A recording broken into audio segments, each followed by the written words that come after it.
Well, good morning. Who's a little chilly outside this morning? Wow, apparently none of you. Apparently you're like, cold weather, what's that? I don't even know. I'm a native to Arizona, so I have really, really thin skin and blood, and I get cold when it's like under 80 degrees. So raining all week long, I don't even know what's happening, right? It's a little bit weird. This is crazy weather, but we are glad that you braved the storm outside to show up to church this morning if you're in the room. If you're watching online and you're in your couch or you're maybe watching in bed all cuddled up, there's still time to make it to Pizza with the Pastor right after church, because I'm going to give you about 2-hour leeway on the sermon right here to get to church. But we are going to, right after church, we're going to have some food. And if you've never attended Pizza with the Pastor, or if you're not even a member, because we're kind of taking those classes and putting them into one, all we're going to talk about is what we are about here at Cross Church and how you can get involved. So if you're hungry and ready to just listen to us talking and kind of discussing, join us right in our fellowship hall after church. It's going to be a fantastic time. But hey, before that, we are starting and continuing, I should say, our series through Esther. And we are in week 3 of this. And as we kind of start today, I want to continue this series overview we talked about in the first week. And it is that the story of Esther gives us a beautiful overview of the sovereignty of God and our role in his grand narrative. And you see, through the first 3 weeks of what we've seen in this series in Esther, we have really, in chapters 1 through 3, we have talked about the sovereignty of God, that he is in control, that he is powerful. And in this story, we've seen a really messed up, jacked up world. Sounds familiar. We see really messed up, jacked up people. Sounds familiar. We see God's people and everyone else making really big mistakes. Sounds familiar. And yet, God is still moving forward. Well, today, as we're going to be in chapters 4 and 5, we're going to lean into the other side of this, and the personal responsibility, because God is in control. We just sang a song saying that God chose us, he loves us, he pursues us, but we have a role to play that as well. And you see, that brings the question of what is our role?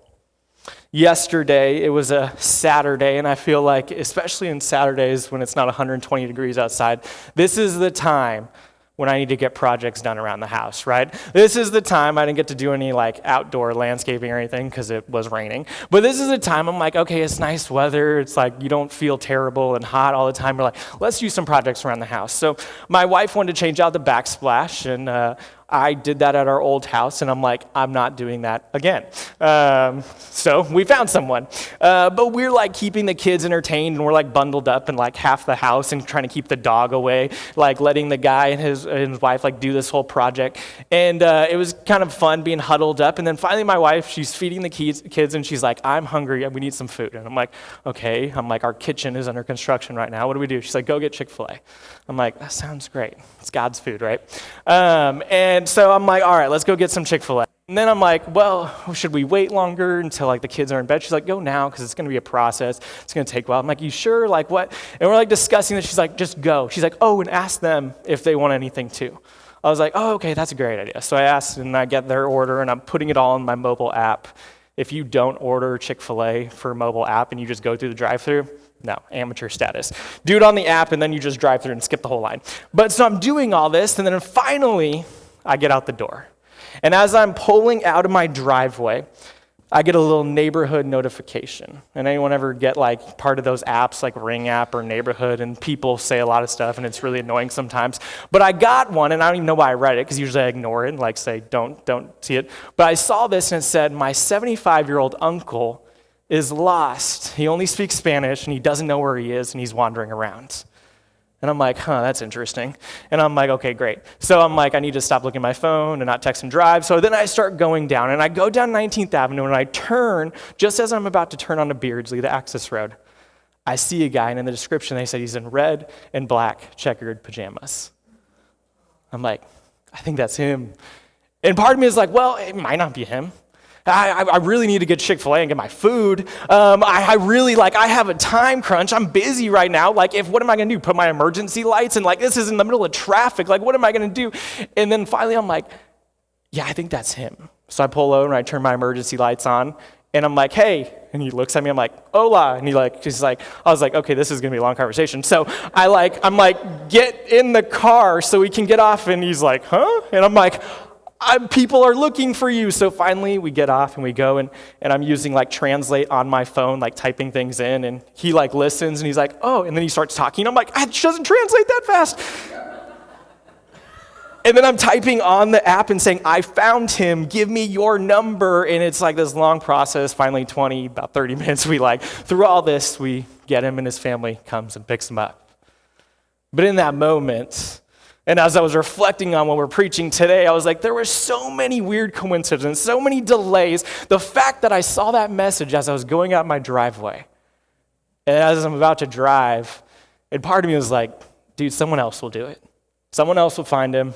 They'll drive around. It'll be fine. Don't burden yourself. You need to go get some chicken, whatever. But instead, God stopped me right there and said, hey, it's time to act.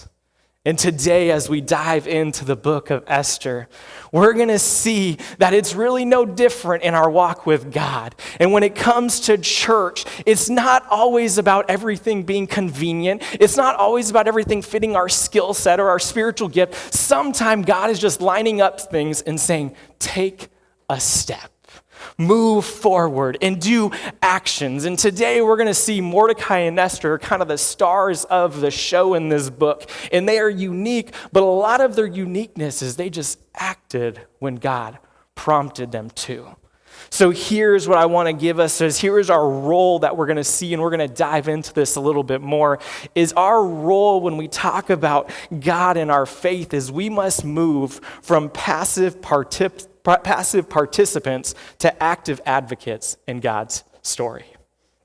Last week on Monday, I was going to my in-laws because we needed to take pictures of my kids, because we have a lot of pictures of my kids, and they're adorable. So my mother-in-law wanted to take pictures, and I'm like, sure, but the Suns game is on, so I'm going to go there and watch the game while you guys take pictures. So I'm sitting there, and as I'm watching the game, I'm wearing my Devin Booker jersey, right?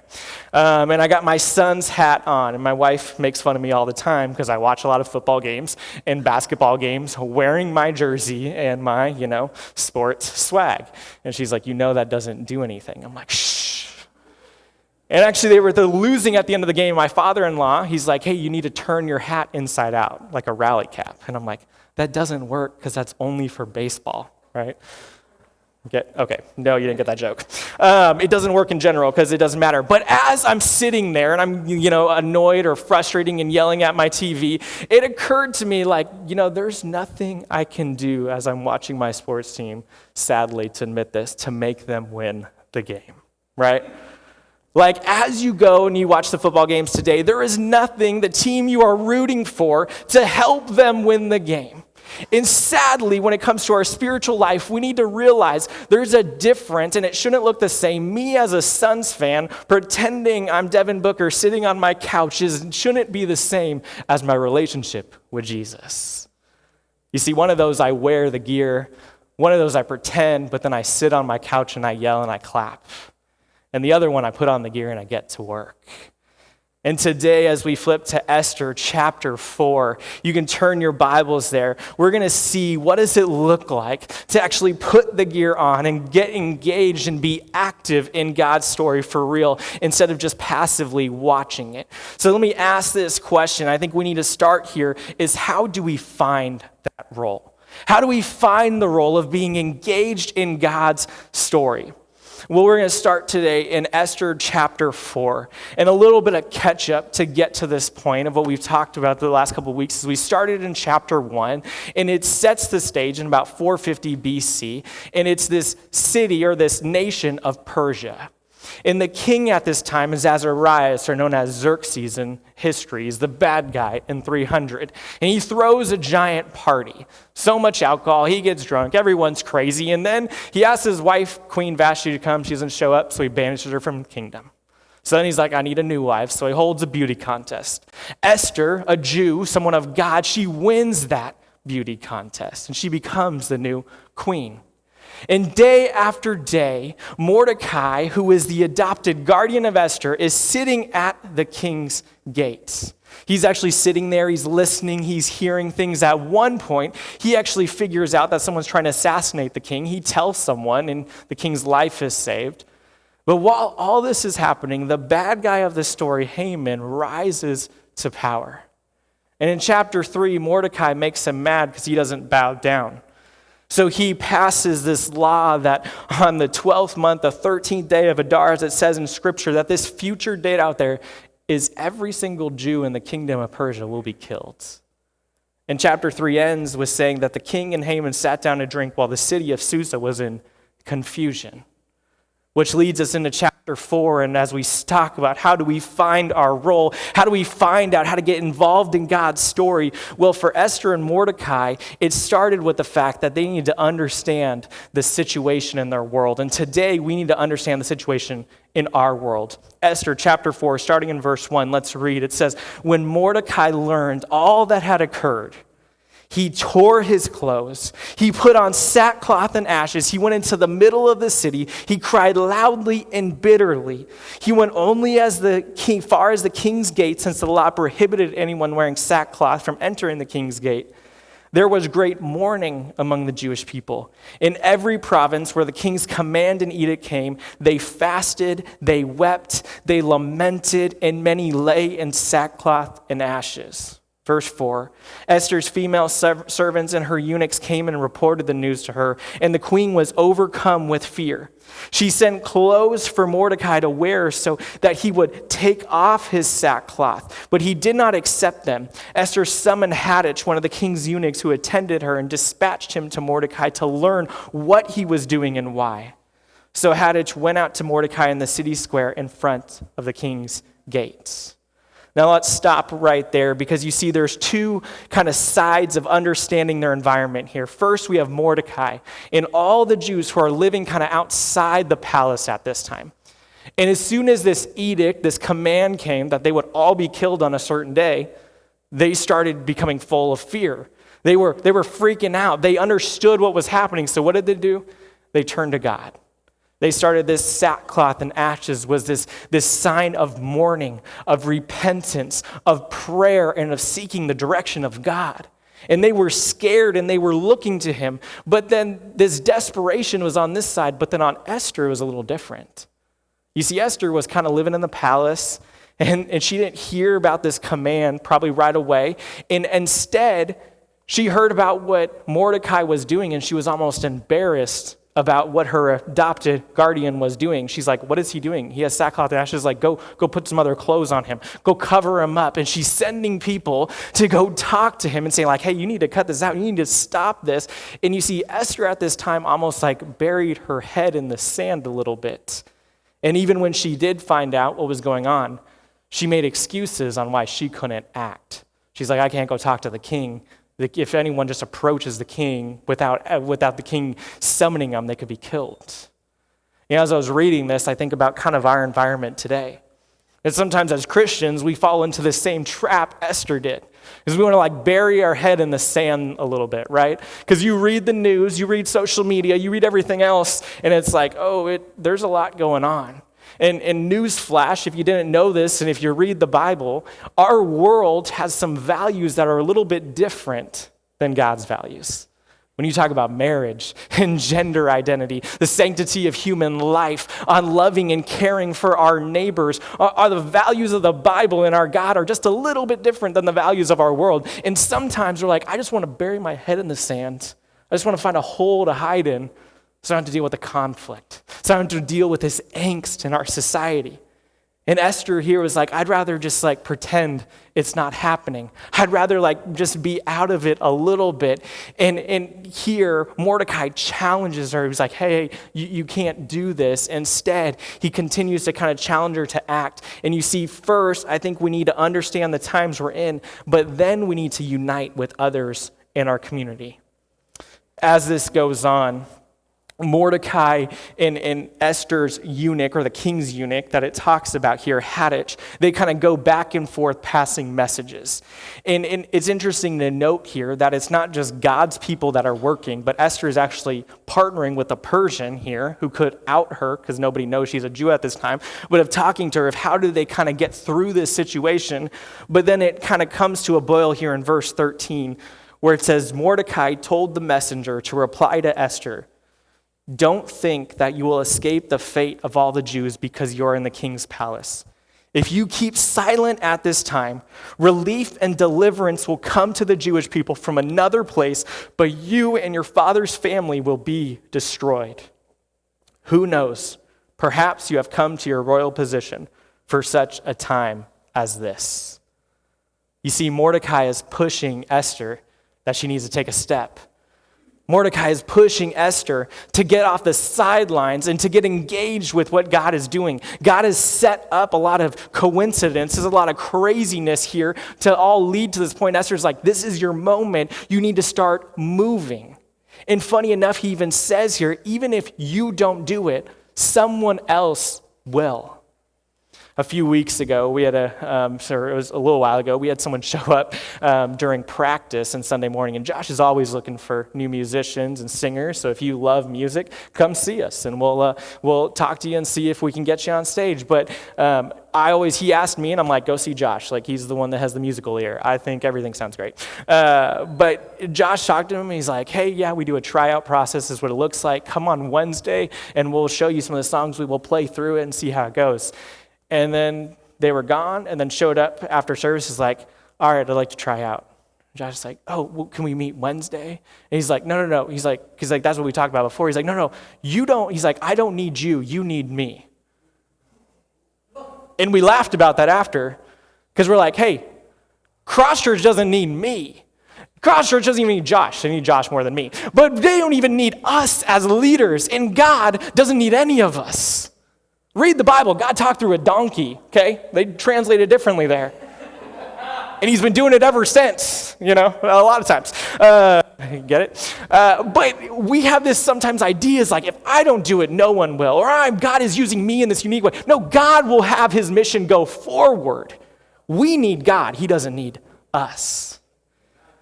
And it's a privilege when I get to serve. It is a privilege to be a part of God's story. And we see here Mordecai is calling out Esther. He's like, hey, no, you need to be involved in this. God doesn't need you. He'll find another way.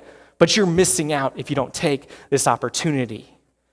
And this leads to this final part of how do we find our role in God's story is we see when we urge believers to seek God's will. Let's keep reading in chapter 4, starting in verse 15. It says, Esther sent this reply to Mordecai. Verse 16 says, go and assemble all the Jews who can be found in Susa and fast for me. Don't eat or drink for 3 days, night or day. I and my female servants will also fast in the same way. After that, I will go to the king, even if it is against the law. And listen to this, if I perish, I perish. So Mordecai went and did everything Esther had commanded. You see, when Esther kind of got her head out of the sand here, and she connected with other people in her community when she was understanding what was happening, when she connected with those around her, and then she was dependent on God, there was insight on how to respond. And maybe today that's what we need to start doing. Maybe today we need to start hearing that God doesn't want us to just isolate ourselves. He doesn't want us to bury our head in the sand, but he wants to understand what's happening in the world around us, to gather with other people, and then to be dependent on him for the answers of how are we going to move forward. And what I love is Esther wasn't doing this alone. Esther asked other people to be praying and to fast. The entire Jewish nation was praying and fasting at this time in Persia for God to give direction going forward. Now, I don't know about you, but now here's where my brain goes. Say, okay, that's great. That's how we find our role. This is how we can find our role to be actively engaged instead of just being a fan on the sidelines, pretending like we're doing something, but it's me as much as, like I'm helping Devin Booker win, right? Not happening. But how do we move to be active instead of passive? But then the question is, well, how do we know if we're actively moving in the right direction? Because sometimes it's saying like, oh, that's great. Yeah, that's great. I think I found what God has for me. And I've had these seasons of prayer where I'm like, I feel like God is moving me in this direction. And then I start going and I'm like second guessing myself like crazy. And Satan gets in our head and says like, oh, no, that's not right. Oh, no, you're disobeying here. Oh, no, that's not right. And we can get in this and it can cause us to stop. But I think Esther, and here in this story, we see signs that we are going the right direction. And to start, it looks like we are actively walking our faith. Check out chapter 5, starting in verse 1. It says, on the third day, Esther dressed in her royal clothing. She stood in the inner courtyard of the palace facing it. The king was sitting on his royal throne in the royal courtroom facing its entrance. Now here's a big deal right here. You see, Esther actually started putting feet to what she talked about. Because again, here was Esther's fear, is if you weren't summoned by the king in that time, then you could be killed. Like if you just show up in the palace, be like, hey, King Xerxes, like it wasn't an open door culture, right? Like I worked at Target for a while. We had an open door policy. At any time, someone could burst into my office and say whatever they wanted, right? It wasn't an open door policy in Xerxes' kingdom. You popped in and be like, Xerxes, I got a question. He's like, cut that dude's head off. Like, get out of here. Like, this isn't happening. And even the queen couldn't just be like, hey, I got a question for you. So when her dressing up, going to the courtyard, she started putting feet to her faith here. There was no going back. And too often for us, we talk about something God lays in our heart. We talk about being involved in church or talk about this, but never actually take a step forward. My wife and I have been married almost 7 years. Yes, we got married very young. I'm just kidding, not really that young. You guys think I'm 15. But it's been almost 7 years. And early in our marriage, I had graduated college and she was finishing up her degree. And then we were both in nice, comfortable jobs. And a few years in, we always felt that in our heart, God had called us to do something. One of the things we felt was to be missionaries. And actually, my wife had done 2 international missions in Africa, and actually the second time was there for a couple months. And I had gone to Haiti, and we felt like, hey, we think we need to be missionaries and go overseas. So we actually applied to what's called the IMB, the International Mission Board, and we applied to be international missionaries, and we kind of started going through the process. And life was busy, and we kind of told our family and friends, like, this is what we feel like God is leading us to do. But as we were going through the application process, we didn't quite do everything. And then they kind of moved up some of the dates a little bit, but we weren't really diligent. We weren't really on it. And then the moment kind of passed us by. And we talked about doing it, but really we didn't have the drive. And looking back, like we made excuses. We're like, oh, well, this happened. But really it's just we were kind of dumb kids and didn't get our stuff together. But a couple years later, God laid on our hearts something else for our family, to start fostering. And when that happened and we had friends that did it, we went to classes, we got our home ready, we bought a crib, I assembled a crib, that's always fun, and we got the rooms together, we got all these different clothes, because if you're a boy or a girl, if it's gonna be this age, it's gonna be that age, and we were ready. And we fostered a few kids after we got licensed, and in that 3 months, we got my daughter, who we've since adopted. But you see, 2 different differences in those stories. I think God called us and laid on our heart a burden for both those things. But one of those we actually acted on. And you see, so often God is calling and laying stuff on our heart, but we hear it and we're like, yeah, God, that sounds great. Yeah, God, that's awesome, but I don't know if it's ready for the season of my life. I don't know if I'm ready to really disrupt. I don't know if I'm ready to take that step.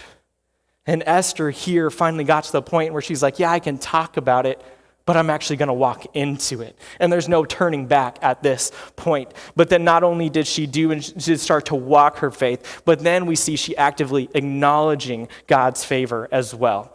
Check out chapter 5, verse 2. It says, as soon as the king saw Queen Esther standing in the courtyard, she gained favor in his eyes. The king extended the gold scepter in his hand toward Esther, and she approached and she touched the tip of the scepter. You see, as we've seen through this story, that there's been a lot of coincidences kind of like ramped up here. And you can think like, and I looked how Mark Dever says it, that the coincidence in Esther are the fingerprints of God. And you see, well, maybe Esther, like Xerxes, extended the scepter saying, I'll listen to you. You can approach me. I'm not going to cut your head off Henry VIII style. Maybe you can approach me because you're beautiful. But he had a beautiful wife before in Queen Vashti, and he banished her from the kingdom. But you see Esther in this moment as she's standing there, as she's hoping the king acknowledges her, and it literally doesn't end her life. She was probably fearful. But when that scepter was extended, I bet you she understood that the favor of God was in that moment. And you see, so often, I know for myself, I can be guilty when good things happen in my life. I attribute it to my success. I attribute to I worked really hard for this, or I'm really good looking, so that's why it happened, right? You guys always laugh when I say I'm good looking. I don't get it.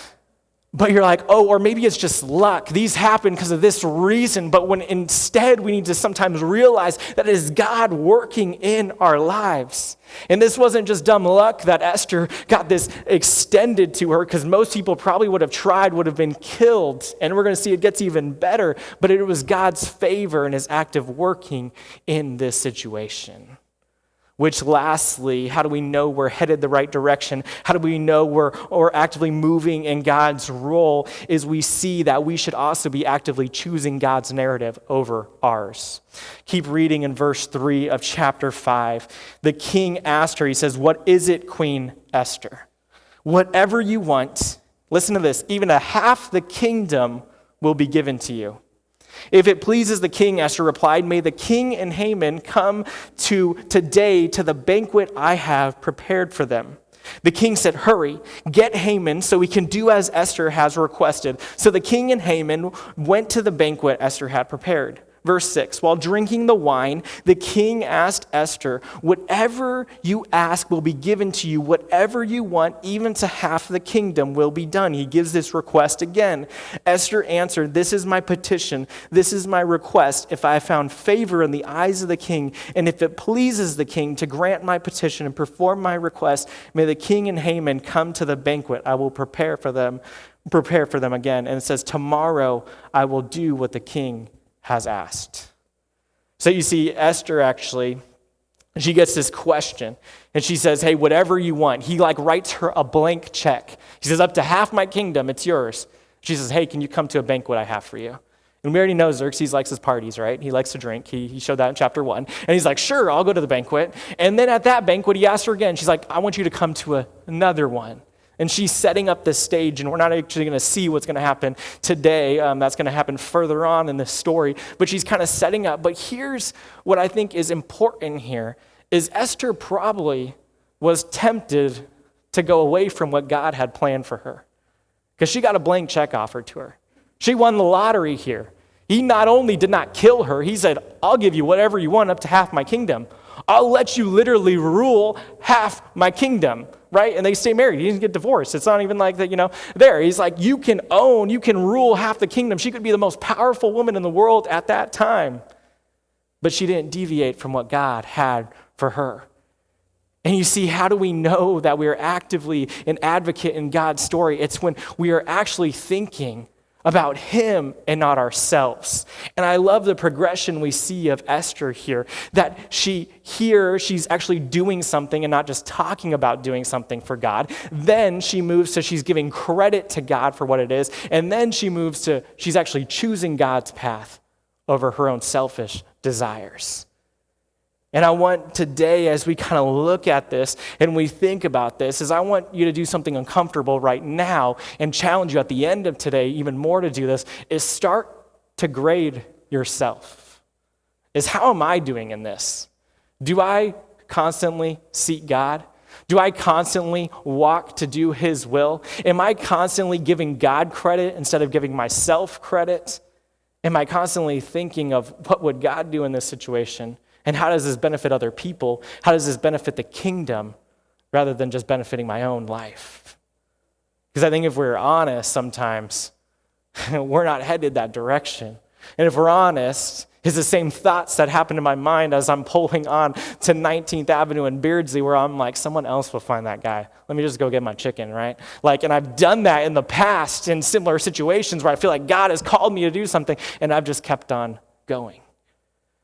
But maybe as you're thinking about that, sometimes it's hard to see maybe if we're on the right path, but it's really easy to see if we're on the wrong path. And what I love in Esther, and what we're going to kind of close with today, is we also get an example in Haman of how to know if we're completely going the wrong way, and if we are just a passive participant in God's story. So how do we know if we're passively moving the wrong direction? Well, I think Haman's story kind of shows that for us. Now, I was thinking about this week, and in Phoenix, there's a lot of different ways to get to one spot.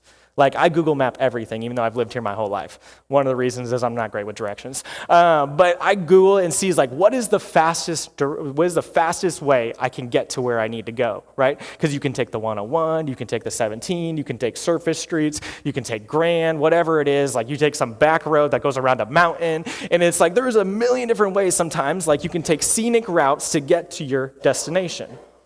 But if you've ever gone the wrong way on a freeway, I hope you haven't, but if you've ever looked the wrong direction on a freeway, if you're getting onto an on-ramp and you look back, there's giant signs that say wrong way. And even all those white lines that go one direction, if you look at them the wrong way, is these red reflectors. I don't know how so many people drive the wrong way on the freeway. It's really easy to tell something is not right here. Everyone's coming at me and everything is red, it's saying stop. Even my 2-year-old is it's a red light. That means don't go. I'm I'm turning right. You don't know the rules of the road yet. So I don't want to hear anything back road. But sometimes it's hard to tell if we're just taking the scenic route. But sometimes we can really easily tell if we're going the wrong direction. So let me give you 3 ways we know we are headed the wrong directions this morning. And first, it's when we allow our surroundings to control our emotions. Check out verse 9. It says, this is as soon as Esther invites Haman and the king to the second banquet. It says, that day, Haman left full of joy and in good spirits. But when Haman saw Mordecai at the king's gate, and Mordecai didn't rise or tremble in fear at his presence, Haman was filled with rage toward Mordecai. Now, just take a minute and absorb this for a second. Haman is almost like bipolar here. Haman gets invited to a party and is skipping out of the palace in joy. He's frolicking. He's so happy. He's excited.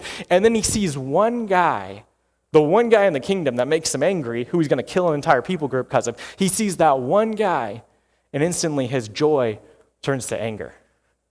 And you see, Haman is like so many people in our world, and so many of us, when we let our sin decide for us, is he's letting his surrounding, the atmosphere around him, control his emotions and control his joy. You see, it can be so easy for us to do that. I'm happy as long as my team wins, but if my team loses, I'm angry all of a sudden. And it's we can let this emotion drive us. We can let these emotional triggers go in our head. And you see, this is completely contrary to what the Bible actually tells us, because in John 15:11, it says, I have told you these things so that my joy may be in you and your joy may be complete. You see, Jesus said, I came so that I can complete your joy. So that no longer is it tied to your emotions, no longer is it tied to your surroundings, no longer do you have to listen to the world and say, you'll be happy, you'll be joyful when you fill in the blank, right? You'll be joyful now that Biden's elected, or you'll be joyful in 4 years when you get another chance, or you'll be joyful when you get this house, or you get this car, or you get this family, just have another baby, it'll make everything better, right? You'll be joyful when? And so Jesus says, no, you'll be joyful when you seek me.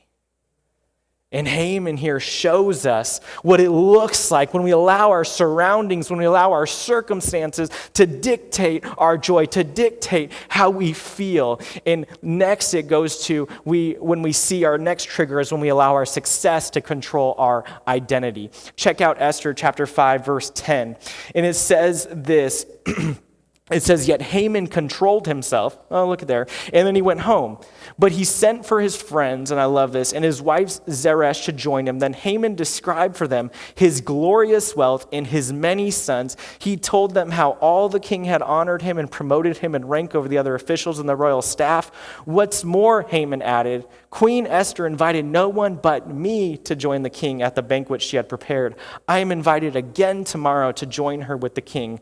Verse 13, still none of this satisfies me, since I see Mordecai the Jew sitting at the king's gate all the time. Listen to how Haman tells all his friends about how great he is, right? That's the fun guy at the party. When he says, like, hey, let me tell you how cool I am and how successful I am. Like, nobody wants to hang out with that guy, right? And Haman gathers his wife and his friends around, like, let me tell you about how awesome I am and how much power I have. When people have to tell you that, they usually are chumps, right? And Haman here is like saying he's letting other people, his success is determined by what other people think of him. And I don't know about you, but I kind of like see my own sin sometimes in Haman. And what's scary is this is a slippery slope, because in Proverbs 16:18 it says, pride comes before destruction and arrogant spirit for a fall. That Haman was like, I can only be happy, I can only have my accomplishments be great if I'm continuing to succeed, if I'm continuing to find my identity there. And that's why he's so angry and mad, because he's like, I need to conquer Mordecai too. That's not even enough that I have all this other stuff, but I need to selfishly pursue and find my identity in the more success. And you see, when we counter that and hitch our wagon to our success and our accomplishments rather than Christ, we'll be constantly looking for what's more. And lastly, is our final one that we see from Haman, is we know we are headed the wrong direction when we can allow our selfishness to control our decision making. Esther 5, looking at verse 14, it's the last verse of this chapter. It says, his wife, being Haman, Zeresh, and all his friends told him, have them build a gallows 75 feet tall. Ask the king in the morning to hang Mordecai on it. Then go to the banquet with the king and enjoy yourself. The advice pleased Haman, so he had the gallows constructed. You see, Mordecai, funny enough, was doing nothing that hindered the career and the life of Haman. But he had a personal vendetta against him that he just couldn't let go. Haman cared more here about killing Mordecai and all the Jews than he did about about the kingdom of Persia and his own family. And funny enough, the decisions he makes here is actually going to lead to the destruction of his own family. But you see, we aren't immune to this either. And when we passively participate in God's story, we don't look to do God's work like Esther did, but rather to serve ourselves. Philippians 2 verse 3 says, do nothing out of selfish ambition or conceit, but in humility consider others as more important than yourselves. Everyone should look not to his own interests, but rather to the interests of others. Today, as we close, I want us to see these two examples.